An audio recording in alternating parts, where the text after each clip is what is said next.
I use to go to Bangla Sahib every morning. Okay. बंगला साहब मतलब हर Sunday to Sunday मैं बंगला साहब जाता था, वहाँ पे लंगर हॉल में प्याज काटने की सेवा करता था। अच्छा। तो एक्सपीरियंस हो चुका था प्याज कैसे काटने हैं, मतलब कटिंग चॉपिंग कैसे करनी है। तो मैं अपना चाकू खुद से लेके जाता था यहाँ से, वहाँ पे प्याज काटता था। तो मैंने कट्टे कट्टे प्याज मतलब पूरा बोरा बोरा भर के प्याज वहाँ पे काटे हैं। ओके। तो बंगला साहब में वहाँ पे देयर वाज दिस गाय जिसने बोला मुझे कि आपने होटल मैनेजमेंट कर रखी है। तो मैंने बोला नहीं करी नहीं है, सोच रहा हूँ। तो कहता है कर लो आप। वो बंदा मुझे एक बार ही मिला। अच्छा। अब बाबा जी का वो होता है, इशारा होता है, साइन होता है। हाँ जी। तो वो बंदा एक बार ही मिला, कहता कि आप कर लो, आपका कुछ ना कुछ बन जाएगा और आप बहुत अच्छा करोगे।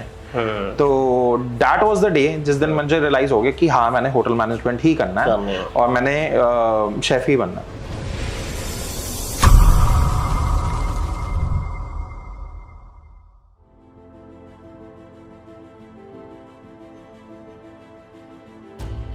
Hello friends, welcome back to yet another episode of beyond reality with Bharat Sadana, जहां हम उन कामयाब लोगों से बात करते हैं जो हमें इंस्पायर करते हैं और मोटिवेट भी करते हैं। और आज के गेस्ट हमारे बहुत खास हैं, मिस्टर जसप्रीत सिंह देवगन, एक celebrity chef, Josh Talk speaker and soon to be author. आइए मिलते हैं सर से।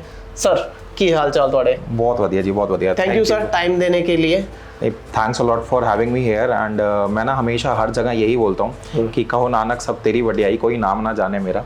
तो आज आपने जो वडियाई करी है, जो तारीफ करी है, वो बाबा जी की वजह से ही है। सर बहुत हमें डिमांड आ रही थी हमारे पास कि आप एक शेफ को भी इंटरव्यू करो, क्योंकि बहुत कुछ वो जानना होता है, बहुत कुछ सीखना होता है। और जो आप काम करते हैं सर सेवा की तरह ही है, सिखाना और सही ट्रैक पर रखना बहुत इंपॉर्टेंट होता है sir. Thank you ji, thank you.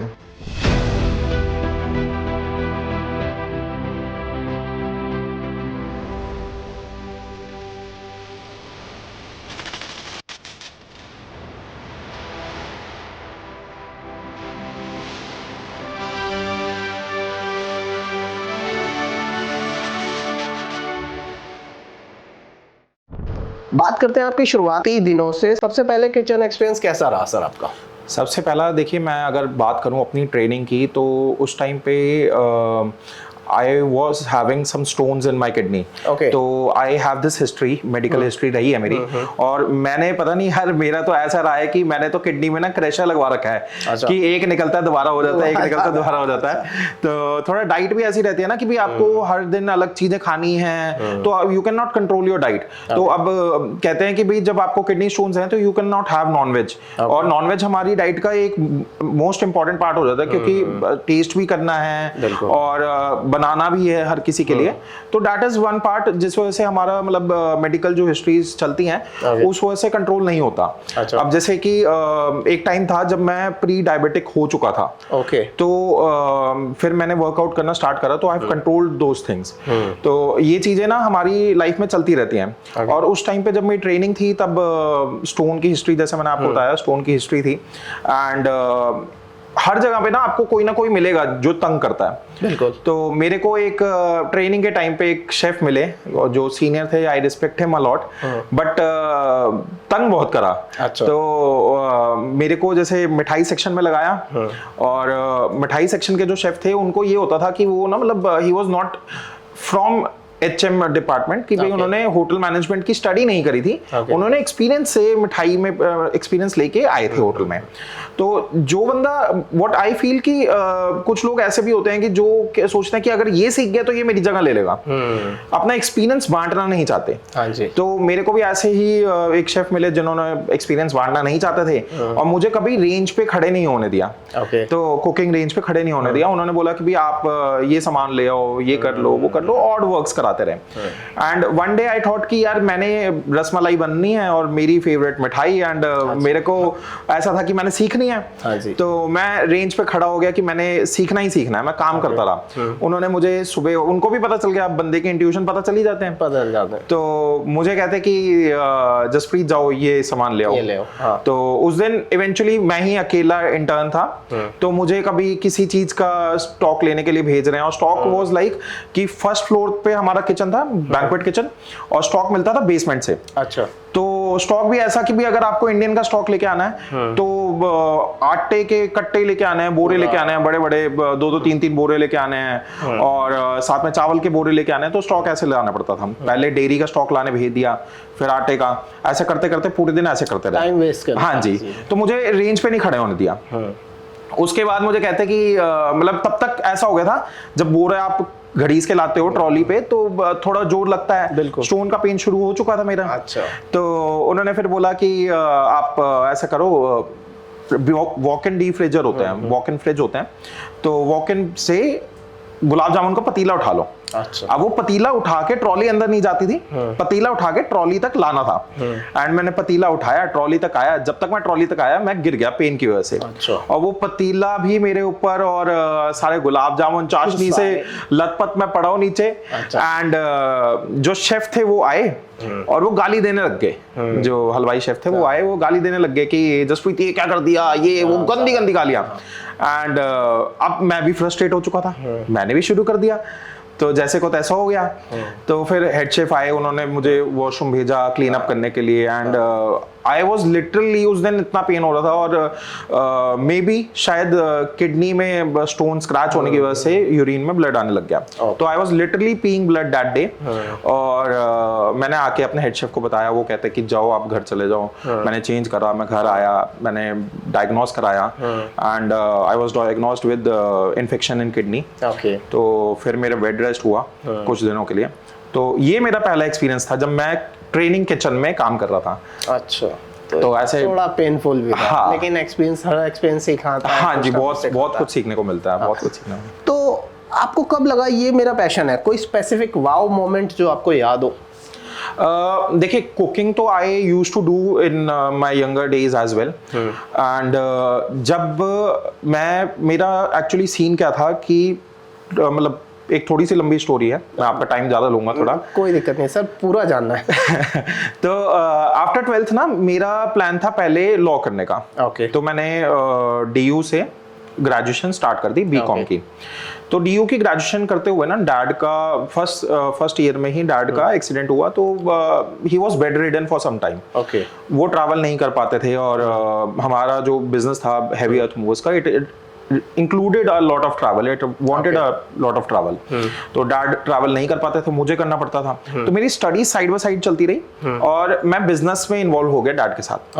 तो कुछ टाइम बिजनेस करने के बाद ना, जब डैड ठीक हुए, तब तक ग्रेजुएशन भी हो गई थी, जब डैड ठीक हुए तो आई रियलाइज्ड कि इसमें ना मेरी कोई खुद की पहचान नहीं है। आइडेंटिटी क्राइसिस होने लग गया मुझे। हर कोई ये जानने लग गया था कि दर्शन का लड़का, दर्शन का लड़का। तो I wanted my name to be there. तो मैंने डैड को बोला कि डैड मेरा ना कुछ और करने का मन है। तब तक मेरी एक फ्रेंड से बात हो रही थी, तो ही सेड कि हम पार्टनरशिप में कैफे खोलते हैं। तो सत्य निकेतन एक बहुत हैपनिंग प्लेस है, बहुत सारे कॉलेजेस हैं पास में, और मैंने भी वहीं से अपनी ग्रेजुएशन स्टार्ट करी थी। तो मुझे भी पता था कैफेज वगैरह कैसे होते हैं। I used to go there, वहाँ पे अपना बहुत एक्सप्लोर भी करा है। तो हमारा प्लान था वहाँ पे एक कैफे खोलने का पार्टनरशिप में। मैंने डैड के साथ शेयर करा। डैड कहते कि तुम मुझे काम करके दिखाओ, एंड अगर तुमने काम कर लिया तो I will make you open this cafe by yourself, sole proprietorship, no partnership and all. तो मेरे डैड का मानना है कि पार्टनरशिप ना तब तक चलती है जब तक बिजनेस नहीं चल रहा होता। जैसे ही बिजनेस चलने लगता है तो पार्टनरशिप ऐसे हो जाता है कि आप ज्यादा काम नहीं कर रहे हैं, हम ज्यादा इंपोर्ट डाल रहे हैं, ऐसा आने लग जाता है। तो मैंने कुछ महीने काम करा, फिर आई रियलाइज्ड कि मुझे और काम करना चाहिए और सीखना चाहिए। विदाउट सैलरी काम कर रहा था मैं 6 महीने, फिर धीरे धीरे काम के लिए पैसे भी मिलने लग गए। तो मुझे लगा और सीखना चाहिए, और सीखना चाहिए। ऐसे करते करते 2.5 साल के करीब हो गए। एंड मेरी कम्युनिकेशन स्किल्स की वजह से मतलब मेरे जैसे मैं गेस्ट को ग्रीट करता था, और मैंने किचन में भी काम करा, मैंने सर्विस में भी काम करा। I was promoted very soon. तो लास्ट जॉब जो मैंने अपना ग्रेजुएशन होटल मैनेजमेंट से पहले करा, I was manager of various bakeries, मतलब एक बेकरी चेन थी, उसका मैनेजर था मैं। तो बहुत अच्छा चल रहा था, सब कुछ अच्छा चल रहा था। फिर मतलब जॉब थोड़ा वो था डीमोनेटाइजेशन की वजह से। अच्छा। तो जॉब सैलरीज वगैरह डिले होने लगी, थोड़ी जॉब भी छूटे हमारे, तो ये सब चल रहा था। जॉब जब छूटा तब मैंने सोचा कि यार मैं ग्रेजुएशन करता हूँ, Okay. मुझे सीखना पड़ेगा। तो उस टाइम पे ना मेरे डैड मान नहीं रहे थे। हाँ जी। तो एक होता है ना कि यार बिजनेस फैमिली है, शेफ बनेगा, जॉब करेगा, जॉब नहीं करवाना, बिजनेस कराना है, ऐसा टाइप का माइंडसेट था। एंड डैड कहते हैं कि नहीं, स्टडी दोबारा नहीं करनी, यू आर ऑलरेडी 27। तो मतलब आई वॉज एक्चुअली नॉट 27 उस टाइम पे, आई वॉज 23, 24 के करीब। हाँ 23, 24। हाँ जी, वो करना है तो उतना ही होगा। 23, 24 के अराउंड था मैं। तो कहते हैं अगर तू ग्रेजुएशन शुरू करेगा तो तो जब तक होएगी 27 का हो जाएगा, फिर तेरा टाइमलाइन डिले हो जाएगा सब कुछ। तो उनकी सोच ये भी सही थी। सही भी थे वो। तो I used to go to Bangla Sahib every morning. Okay. बंगला साहब मतलब हर संडे टू संडे मैं बंगला साहब जाता था, वहाँ पे लंगर हॉल में प्याज काटने की सेवा करता था। तो एक्सपीरियंस हो चुका था प्याज कैसे काटने हैं, मतलब कटिंग चॉपिंग कैसे करनी है। तो मैं अपना चाकू खुद से लेके जाता था यहाँ से, वहाँ पे प्याज काटता था। एंड जब मैं प्याज काटने लगता था ना, वहाँ पे प्याज काटने की सेवा ऐसी है कि कोई नहीं हाथ डालता, लोग शुरू करते हैं फिर उसके बाद हटने लग जाते हैं। तो मैंने कट्टे कट्टे प्याज, मतलब पूरा बोरा बोरा भर के प्याज वहाँ पे काटे हैं। तो बंगला साहब में वहाँ पे देयर वाज दिस गाय जिसने बोला मुझे कि आपने होटल मैनेजमेंट कर रखी है। तो मैंने बोला नहीं, करी नहीं है, सोच रहा हूँ। तो कहता है कर लो आप। वो बंदा मुझे एक बार ही मिला। अच्छा। बाबा जी का वो होता है, इशारा होता है, साइन होता है। हाँ जी। तो वो बंदा एक बार ही मिला, कहता कि आप कर लो, आपका कुछ ना कुछ बन जाएगा और आप बहुत अच्छा करोगे। तो दैट वाज द डे जिस दिन मुझे रियलाइज हो गया कि हाँ मैंने होटल मैनेजमेंट ही करना है और मैंने शेफ ही बनना है। ग्रेट। मैं बल्कि मेरा नेक्स्ट क्वेश्चन यही था कि आपके परिवार या दोस्तों का रिएक्शन क्या था जब आपने प्रोफेशनल शेफ बनने की सोची? देखिए मैं टू बी वेरी ऑनेस्ट, मुझे ऐसा लगता है कि अपने दोस्तों का कोई भी ओपिनियन मैटर नहीं करता। ओके। फैमिली का ओपिनियन मैटर जरूर करता है, क्योंकि आपने अल्टीमेटली उन्होंने ही साथ रहना है। बिल्कुर, और वो आपका भला ही चाहते हैं। हाँ जी। तो मेरी मॉम वाज मतलब उनको ये था कि चलो बच्चे का मन है कर ले, और बाकी मेरे को जॉब करते हुए भी देखा था, तो उनको बस ये था, मेरे मॉम को सिर्फ इतना था कि ये ना जब मैं जॉब करता था तो दोपहर में 11 बजे जा रहा हूँ, रात को 3-3 बजे तक आ रहा हूँ। तो लॉन्ग आवर्स थे। तो मॉम को सिर्फ इस चीज की टेंशन थी कि ये लॉन्ग आवर्स करता रहेगा लाइफ लॉन्ग, और डैड मुझे जॉब करता नहीं देखना चाह रहे थे। Business family. हाँ जी, बिजनेस फैमिली, वो मेंटालिटी वैसी हो जाती है। एंड अब मैं बिजनेस कर रहा हूँ तो मुझे भी समझ आ रहा है कि मेंटालिटी कैसी हो जाती है। आप जॉब पे अपने बच्चे को नहीं डालना चाहते कि भाई आपका बिजनेस बढ़े या फिर नाम बढ़े, तो वो एक मेंटालिटी वैसी हो जाती है। तो वो वाला सीन था, बस ये ओपिनियंस थे मेरे डैड के और मॉम के। आपके करियर का सबसे बड़ा ऑब्स्टेकल क्या था और उसको आपने कैसे पार किया? मेरा, अगर मैं शेफ लाइन की बात करूं तो हाँ जी, शेफ लाइन की बात करूं तो मेरा सबसे बड़ा ऑब्स्टिकल ये था कि मेरी एज एक बड़ा ऑब्स्टिकल थी। क्योंकि मैंने जब अपना माइंड बनाया होटल मैनेजमेंट करने का और शेफ बनने का, तब आई वॉज ऑलरेडी 23-24। और मेरा, अब वो कहते हैं ना भगवान के प्लान्स होते हैं, तो मेरा 23-24 एज थी, और जब तक मेरा कोर्स खत्म होना था दैट वाज 27। और होटल इंडस्ट्री में ना, जब आप होटल मैनेजमेंट करते हो तो एक एमटी ट्रेनिंग होती है, मैनेजमेंट ट्रेनिंग। उस ट्रेनिंग को करने के बाद एक आपकी जो जर्नी होती है वो थोड़ी फासन हो जाती है, मतलब थोड़ी जल्दी आप ग्रो करने लग जाते हो। मैनेजमेंट ट्रेनिंग आपकी 1.5-2 साल की होगी। उसके बाद आपकी जो जर्नी है वो अच्छे लेवल से स्टार्ट होती है। तो आप पहले आपको मतलब पॉलिश करा जाता है उसमें अच्छी तरह, और हार्ड वर्क भी बहुत होता है, बट आपको मतलब अच्छा ग्रोथ मिल जाता है। हाँ जी। तो मतलब मैनेजमेंट लेवल का सारा सिखाया जाता है। और उसकी एक क्लॉज थी कि आपको मैनेजमेंट ट्रेनिंग की जो एज लिमिट है, वो आप 25 के बाद आप उसमें एनरोल नहीं कर सकते। अच्छा। 25 से पहले ही एनरोल कर सकते हो। तो जब तक मेरा कोर्स खत्म होना था मेरी एज चली जानी थी। तो दैट वाज वन चैलेंज। तो उसे कैसे किया हमने? वो मुझे उस टाइम लगता था कि चैलेंज है, बट इवेंचुअली जैसे जैसे मेरी लाइफ इवॉल्व हुई है ना, जैसे जैसे मैंने जॉब करा, ट्रेनिंग करी, उसके बाद मुझे ये एक्सपीरियंस मिला। मेरे कॉलेज में ही मुझे एक बार एक्सपीरियंस मिला था कि एक यूट्यूब वीडियो बन रही थी, यूट्यूब कुकरी शो बन रहा था, जिसके लिए हमारे कॉलेज वालों ने हमें मतलब मुझे सेलेक्ट करा था as a chef and host. तो वो जब मुझे एक्सपीरियंस मिला ना, मुझे ऐसा लगा कि यार ये मैं कर सकता हूँ। तब मैंने यूट्यूब चैनल खोलने के स्टार्ट करा था। आज आप जो ये स्टूडियो देख रहे हैं, ये एक मतलब आप कह सकते हैं 4 दीवारी भी नहीं था। 4 दीवारी भी नहीं था, सिर्फ ये 3 दीवारें थी, और जिस तरफ कैमरा है, कैमरे के पीछे की साइड कुछ भी नहीं था। अच्छा। तो ये हमने बाद में बनाया है। पहले यहाँ पे एक हमने स्लैब बनवाई थी, ईंटों की बनवाई थी, मतलब ईंटों वगैरह की बनवाई थी, उस पे टेबल वगैरह हाँ सेटअप करा था। तो वो दैट वाज परमानेंट। फिर धीरे धीरे करते ये सेटअप बना है। आज के टाइम पे अच्छा खासा इन्वेस्टमेंट हो रखा है। बहुत अच्छा और ब्यूटीफुल सेटअप कर रखा है, Thank you, तभी मिलियन में व्यूज जाते हैं आप। Thank you ji, thank you. तो ये इवेंचुअली बाबा जी ने हाथ पकड़ा और धीरे धीरे होता रहा। सर आपकी पहली सिग्नेचर डिश क्या थी और उसको क्या फीडबैक मिला उसका?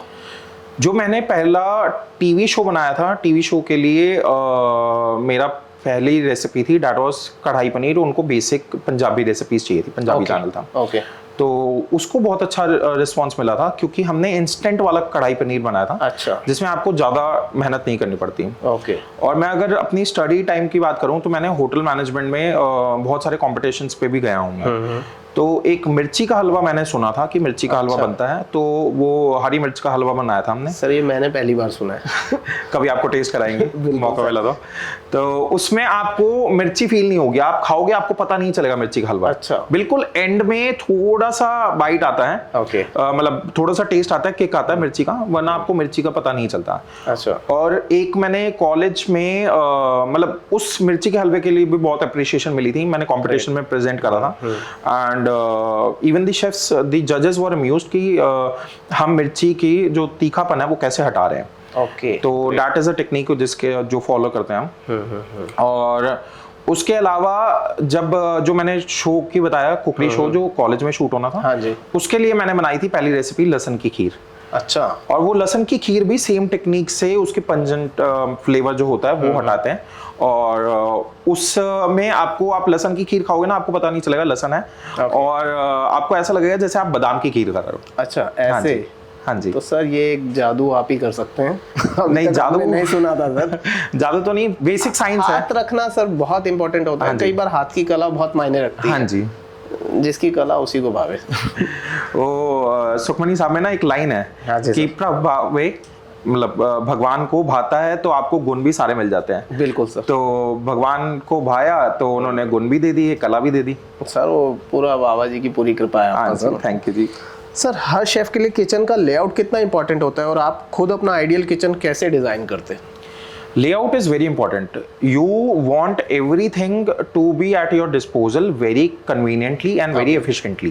Okay. तो अगर आपका layout easy नहीं है, अगर आपको for example आपको chopping board चाहिए, हाँ जी, आपका chopping board आपके आसपास नहीं है, आपको दूर जाना पड़ रहा है chopping board जहाँ पे रखे हुए हैं, तो आपको chopping board भी एक अच्छी जगह पे रखना पड़ता है जहाँ पे उस पे moisture ना आए और उस पे बैक्टीरिया वगैरह का ग्रोथ ना हो। तो इसीलिए आपको ऐसी जगह पे रखना पड़ता है जहाँ पे ड्राई हो। अच्छा। तो मॉइस्चर वगैरह ना आए।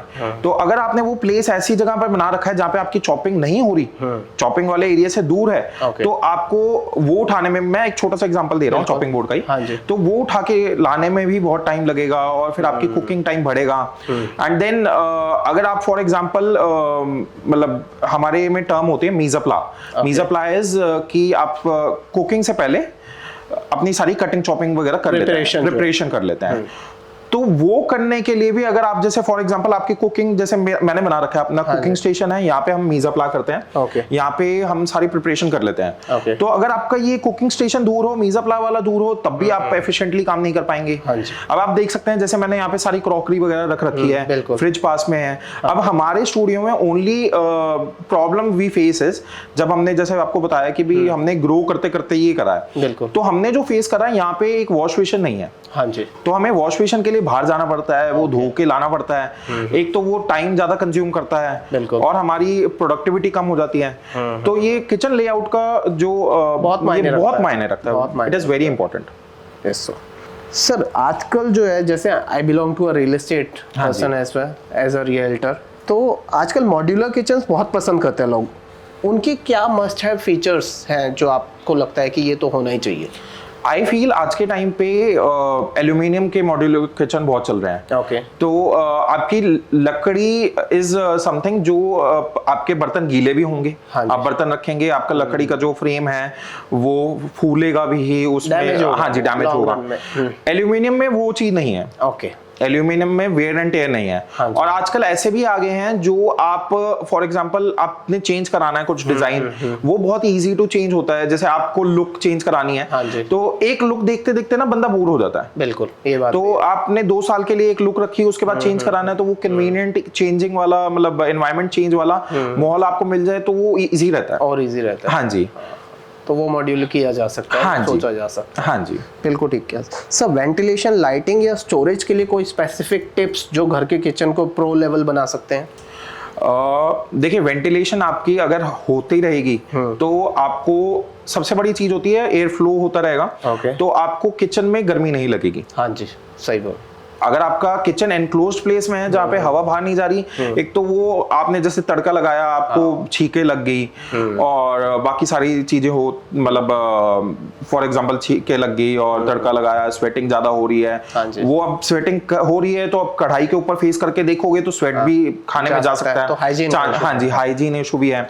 लाइटिंग से आपको ये फायदा होता है कि आपको एवरी कॉर्नर दिखता है अपने किचन का। हाँ जी। जैसे अगर लाइटिंग अच्छी होगी तो आपको कॉर्नर दिखेगा, सफाई वगैरह अच्छी रहती है, हाइजीन अच्छी रहती है।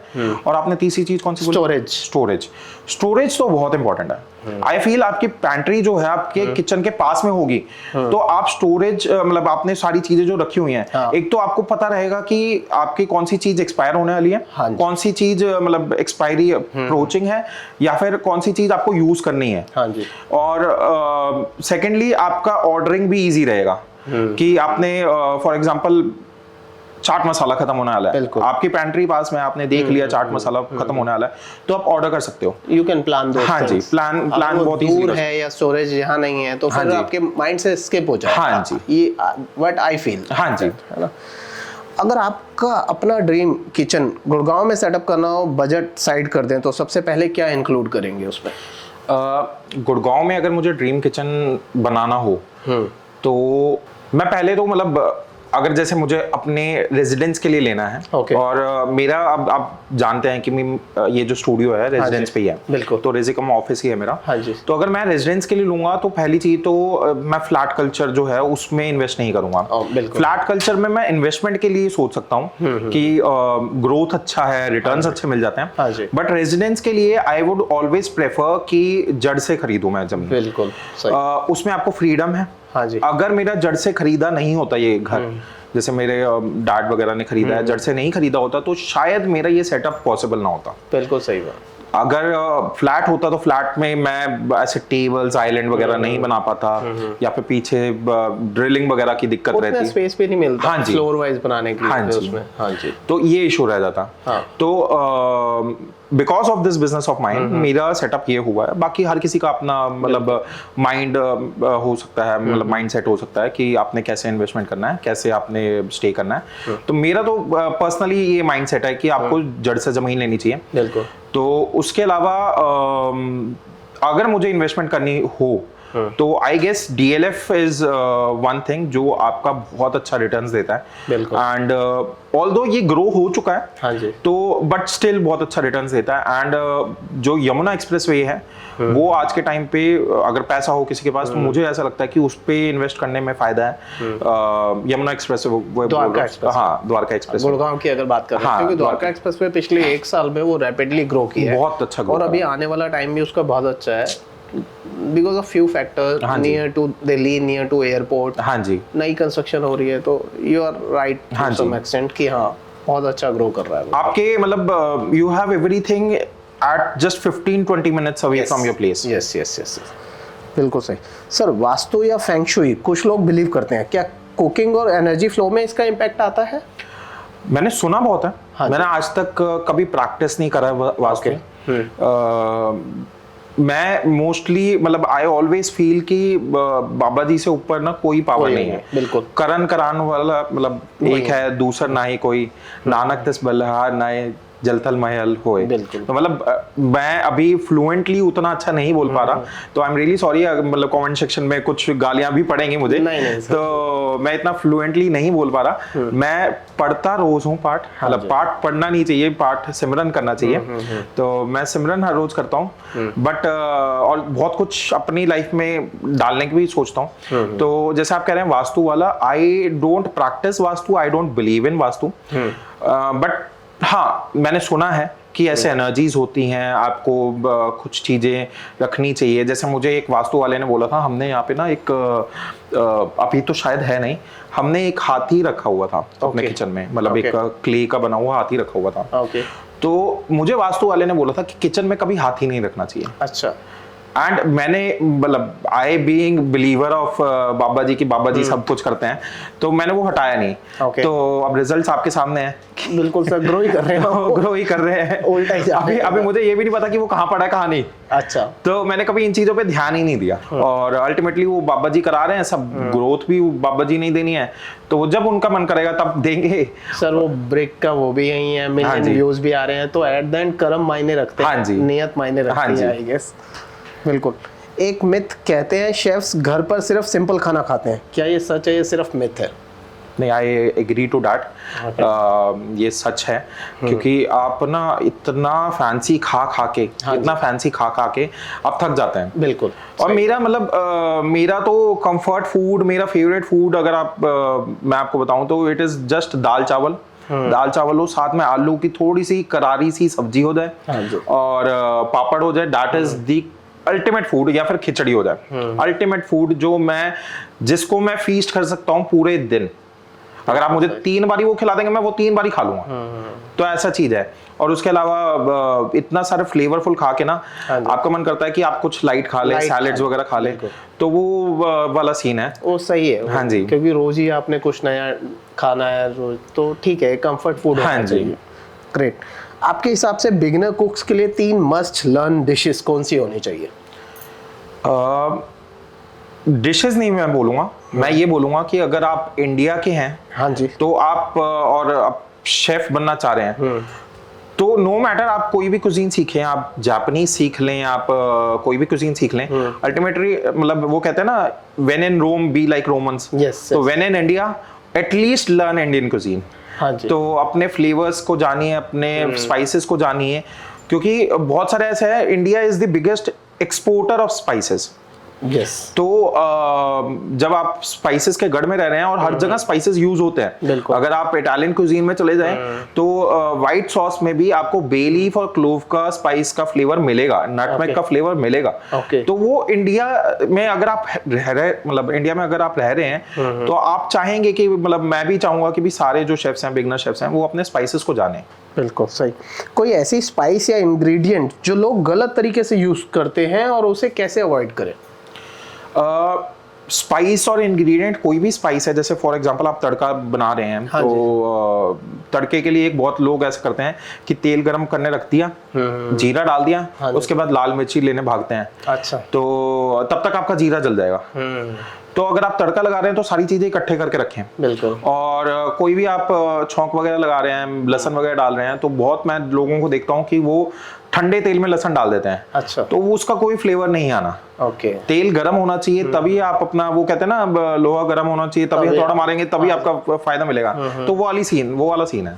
तो टेक्निक्स जो है बहुत मैटर करते हैं, और ये बहुत बेसिक और बहुत छोटी चीजें हैं। Basically cooking is just a science. मतलब आर्ट तो है, art is on second phase, but वो साइंस है कि आपको कैसे कुक करना है, किस टेम्परेचर पे कुक करना है। तो अगर आपकी साइंस ठीक होगी तो फ्लेवर्स अच्छे आएंगे ही आएंगे। बिल्कुल सही बात सर।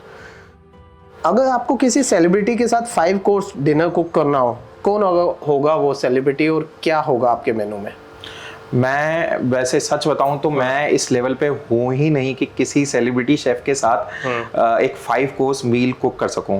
मतलब वो इतना टाइम आने वाला है सर, जल्दी आने वाला है। आपके मुंह में घी शक्कर, बट मैं इतना काबिल अपने आप को मानता ही नहीं हूँ। I am eight learning stage और मैंने बहुत लर्न करना है। तो ऑब्वियसली ड्रीम्स होते हैं हर किसी के। तो वो क्या है ड्रीम सर? तो शेफ रणवीर बरार को मैं बहुत फॉलो करता हूँ। ओके। वैसे तो सारे बहुत दिग्गज हैं, बट मैं शेफ रणवीर बरार को बहुत फॉलो करता हूँ। और उनको मतलब कभी कभी मैंने शायद स्टाइल भी कॉपी करने की कोशिश करी होगी। बहुत सारी चीज़ें ऐसी हैं। और अगर मैं मेन्यू की बात करूँ तो मैं मतलब अगर मैं उनके साथ काम करूँगा तो मैं तो इंटर्न की तरह ही काम करूँगा।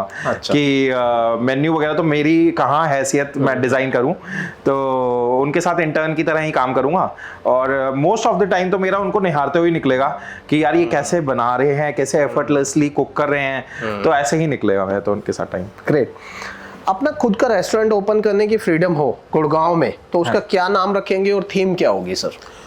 Theme, I would love to have a modernistic cuisine, Okay. जिसमें I will be experimenting with flavors उनको, जैसे अब आज के टाइम पे अगर आप देखें तो आज बहुत एक मिशलिन स्टार रेस्टोरेंट है, एक बहुत फेमस है, अल्केमिस्ट। Okay. तो उनका जो भी टेस्टिंग मेन्यू होता है, जब मेन्यू होता है उसमें हर एक चीज़ अलग मतलब तरह से पेश करी जाती है। अच्छा। जैसे आपको एक आई बॉल मिलेगी खाने के लिए, और वो लगेगी ह्यूमन आई बॉल की तरह, बट वो फ्लेवर्स बहुत अलग होते हैं, कोकोनट मिल्क वगैरह के साथ बना रखा होता है। Okay. या फिर एक एग योक मिलेगा, बट वो होता मैंगो का होता है। अच्छा। तो ऐसे टाइप के मैं कुछ मॉडर्निस्टिक टाइप में एक्सपेरिमेंट्स करना चाहूँगा एंड मॉडर्निस्टिक कुजीन रखना चाहूँगा। तो this would be the theme. और नाम क्या रखेंगे सर? नाम सर मैंने मतलब the new age India something like this, कि भाई न्यू एज से हम जोड़ के इंडियन कुजीन को बनाएंगे, तो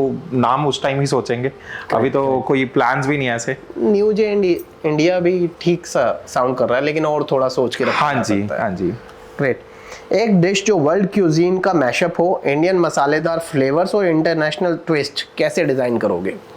ऐसे सर हमने अभी तक बहुत सारी ऐसे डिशेस हैं जो हमने डिज़ाइन करी हैं। जैसे कि मैंने कभी रेसिपी बनाई थी पोहा एरनचीनी बॉल्स, ओके। जिसमें एरनचीनी बॉल्स बेसिकली अर्बोरियो राइस से बनते हैं, जिससे रिसोटो बनता है। तो उसमें क्या करा जाता है, लेफ्ट ओवर रिसोटो को मैश करके उसके अंदर पार्मेजान चीज़, थोड़ा और चीज़, मोज़रेला चीज़ वगैरह स्टफ करके, फ्लेवर्स डाल के उसको बॉल्स बना के उनको डीप फ्राई करा जाता है। ओके। तो हमने सिमिलरली उसी का बनाया था वर्जन।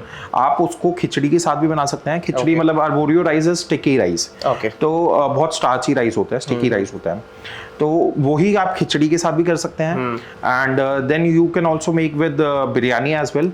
और हमने पोहे के साथ सर्व करा था, और बहुत ही अमेजिंग सी लुक आती है उसको जब हम सर्व करते हैं on a bed of normal poha, तड़के वाला पोहा, जिसमें पीनट्स वगैरह हों और उसके अंदर चीज़ हो, बॉल्स रखते हैं, ऊपर चटनी डाल के एक रोल्ड पापड़ के साथ सर्व करते हैं। तो बहुत ही अमेजिंग सी हमने ये डिश बनाई थी। उसके अलावा हमने बहुत सारी ऐसी रेसिपीज़ बनाई हैं। जैसे मैंने एक रेसिपी बनाई थी किसी जगह पे, तो हमने खिचड़ी के साथ शूशी बनाई थी। ओके। और उसके अंदर स्टफिंग जो थी तंदूरी आलू की मेयोनीज की। ग्रेट। तंदूरी आलू का हमने स्टफिंग बनाई थी, और उसी को हमने ब्लेंड करके मेयोनेज टाइप का रखा था। तो स्प्रेड की तरह एक कंसिस्टेंसी थी तंदूरी आलू की। तो इस तरह की हमने एक रेसिपी बनाई थी शूशी की, जो इंडियन स्टिक शूशी होगी।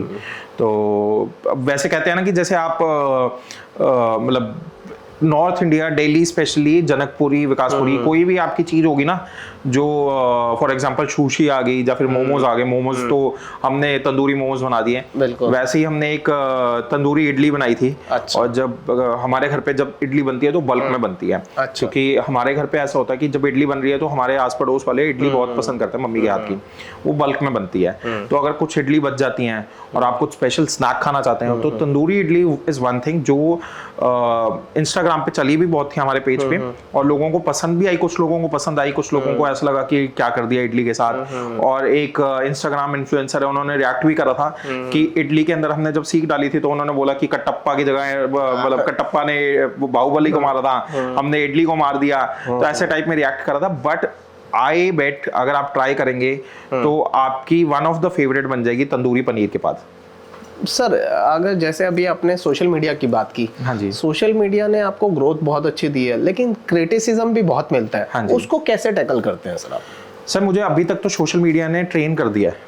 अच्छा। तो आई फील कि सबको रिप्लाई नहीं करना चाहिए, बिल्कुल, क्योंकि आपकी मेंटल हेल्थ खराब होती है।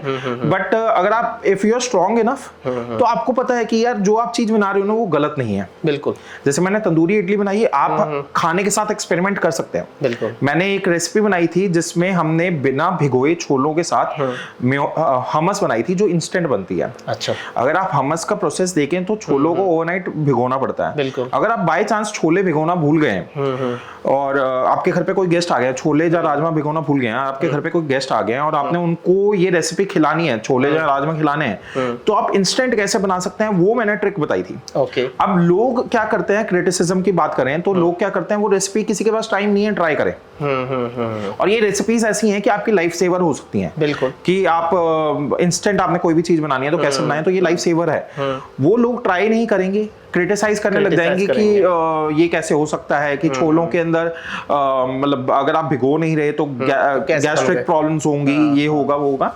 आई बेट मतलब आई एम टेलिंग यू कि मैं ना ये वाली टेक्निक, ये वाली ट्रिक बहुत यूज करता हूँ। अगर मेरा राजमा या छोले बनाने का मन है और मैं भिगोना भूल गया हूँ तो मैं बहुत बार ये यूज करता हूँ ये ट्रिक, और मेरी टीम भी खाती है, मैं भी खाता हूँ। कभी मुझे कोई गैस्ट्रिक प्रॉब्लम नहीं हुई है, कभी कोई ऐसा नहीं लगा कि दिक्कत आ रही है, जो छोले अच्छी तरह नहीं गले या कोई भी चीज, कभी ऐसा नहीं हुआ है। और एक तो लाइफ सेवर है, बहुत जल्दी बन जाता है। और आई फील कि ये सारी चीजें ना लोगों को पहले ट्राई करनी चाहिए। अगर आपको ट्राई करने के बाद अच्छी नहीं लगती तो आपकी गालियों का हकदार हूं मैं। बिल्कुल। आप पहले ट्राई करो, बिना ट्राई करे गाली देना का तो मतलब ही नहीं बनता। वो फ्री का ज्ञान है। हाँ तो उनके पास कोई है नहीं सुनने वाला, तो वो हमें सुना रहे। और मुझे ऐसा लगता है ना कि आज के टाइम पे, पहले इंटरनेट थोड़ा महंगा था ना, तो वैल्यू थी हर किसी चीज की। हाँ जी। आज के टाइम पे आपको 250 रुपए 300 रुपए में आपको महीने का इंटरनेट मिल जाता है। बिल्कुल। ठीक है, तो लोगों के पास वेला टाइम भी इतना है कि आप एक्चुअली स्लेव हो चुके अपने फोन के। हाँ जी। आप पूरे दिन आप इंटरनेट कंज्यूम कर रहे हो, आप रील्स कंज्यूम कर रहे हो, और रील पे भी मेरी भी फीड ऐसी हो चुकी है कि मेरी फीड पे पूरा गंद आ रहा है, पूरा गंद आ रहा है हर टाइप का।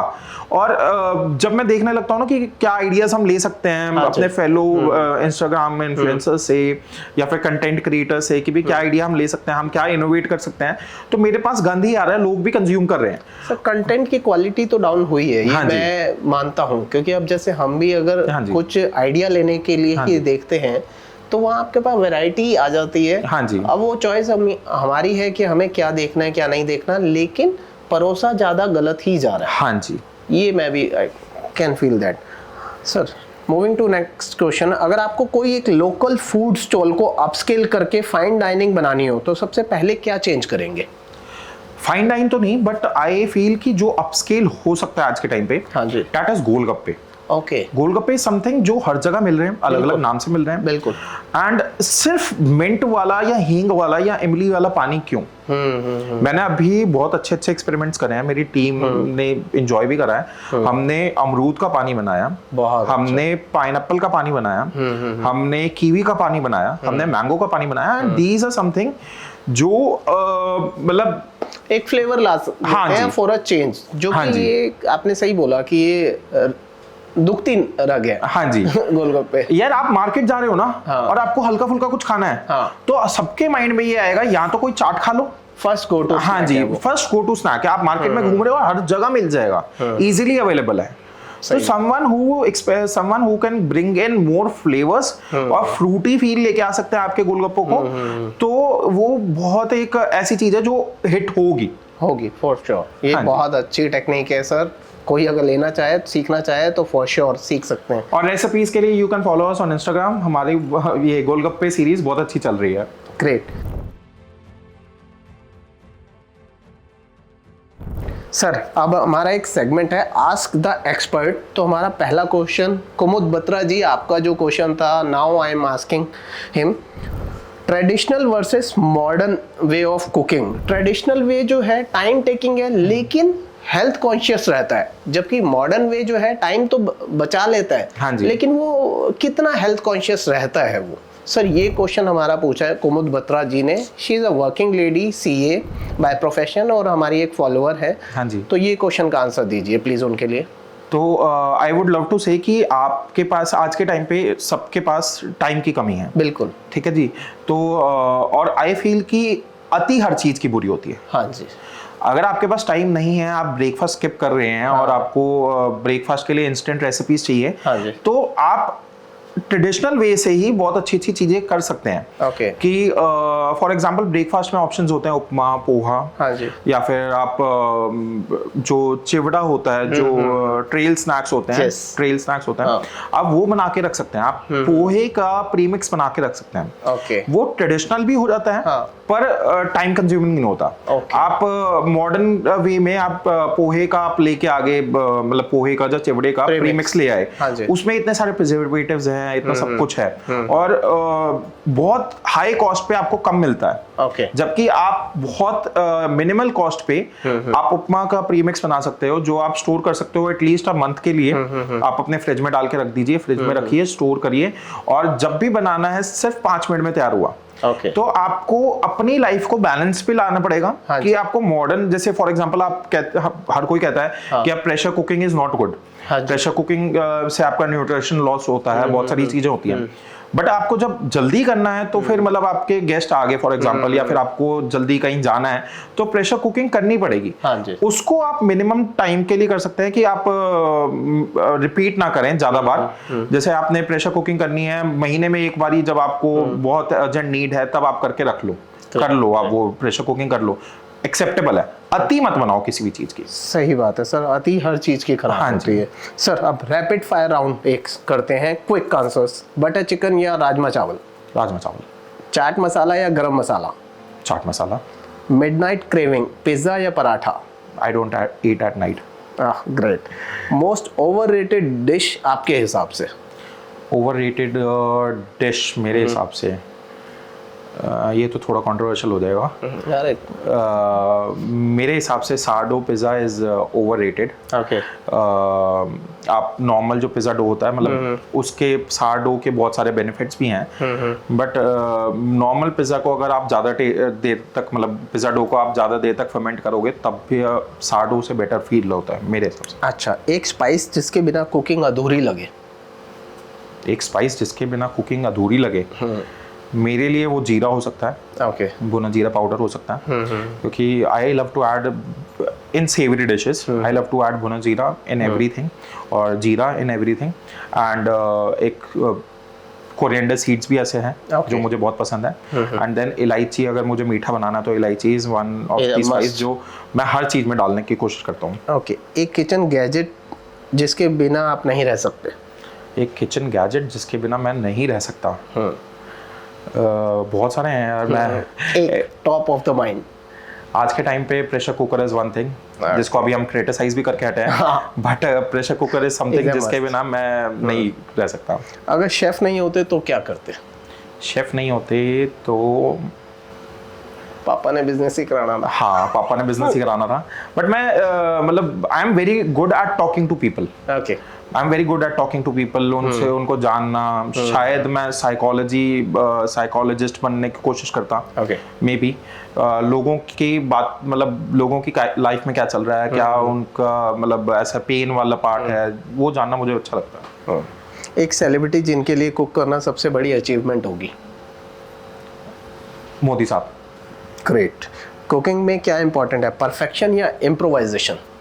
बोथ, बैलेंस होना चाहिए। सर ये बहुत ही अच्छा सेशन था, थैंक्स अ लॉट। जाने से पहले सर एक फाइनल मैसेज जो आप अपने व्यूअर्स के लिए देना चाहें, हमारे व्यूअर्स के लिए देना चाहें, और आपको कहाँ फॉलो कर सकते हैं, प्लीज़ बताइए। सो पहले तो thanks a lot for having me here, और मुझे भी बहुत अच्छा लगा आपसे बात करके, ये शेयर करके अपना experience. And what I feel कि अपना मतलब बहुत फास्ट स्टेज पे चल रही है लाइफ, और बहुत फास्ट ट्रैक पे चल रही है लाइफ, हर किसी के पास टाइम नहीं है। एंड आप, जैसे हमने बात करा कि फास्ट ट्रैक कुकिंग वगैरह, बिल्कुल हर किसी को ना अपनी लाइफ में एक बैलेंस बनाना आना चाहिए। कि अगर आप फॉर एग्जांपल ज़्यादा बाहर बैठ रहे हैं, अपने ऑफिस में बैठे रहते हैं, हाँ जी, तो उस टाइम पे अगर आप स्नैकिंग कर रहे हैं, कुछ स्नैकिंग हेल्दी स्नैकिंग कर लीजिए। हाँ जी, जैसे आप अपने साथ फ्रूट्स कैरी कर सकते हैं, that is the best way to have some snacks and good food, good calories in your body और डाइट। अब आई बीइंग अ शेफ, मैं थोड़ा सा हेल्दी हूँ, बहुत सारा कुछ खाना पड़ता है, but still I try to indulged into healthy things and I try to get some workout into my lifestyle। तो ये आई गेस सबको एक मैसेज मेरी तरफ से हो सकता है। बिल्कुल। और सर आपको कहाँ फॉलो किया जा सकता है please? You can follow me on Instagram, my Instagram handle is chefjasprit.singh, और यूट्यूब पे we are with name of 13 kitchen, 13 kitchen के नाम से, 13 किचन के नाम से आप मुझे फॉलो कर सकते हैं। Thank you sir, thanks. Thank you जी। So these are some really life saving tricks by chef Jaspreet Singh Devgan ji. इनके सारे सोशल मीडिया हैंडल्स आपकी स्क्रीन पर है। इसी तरह के अच्छे कंटेंट के लिए आप फॉलो कर सकते हैं beyond reality with Bharat Sadana, हमारे ऑफिशियल पेज को, और इंस्टाग्राम पे आपको की टेकअवेज मिलते हैं हमारे इसी एपिसोड के, तो आप वहां भी फॉलो कर सकते हैं। बहुत जल्दी मिलेंगे अब अपने नेक्स्ट सेलिब्रिटी गेस्ट के साथ। Till then take care, bye.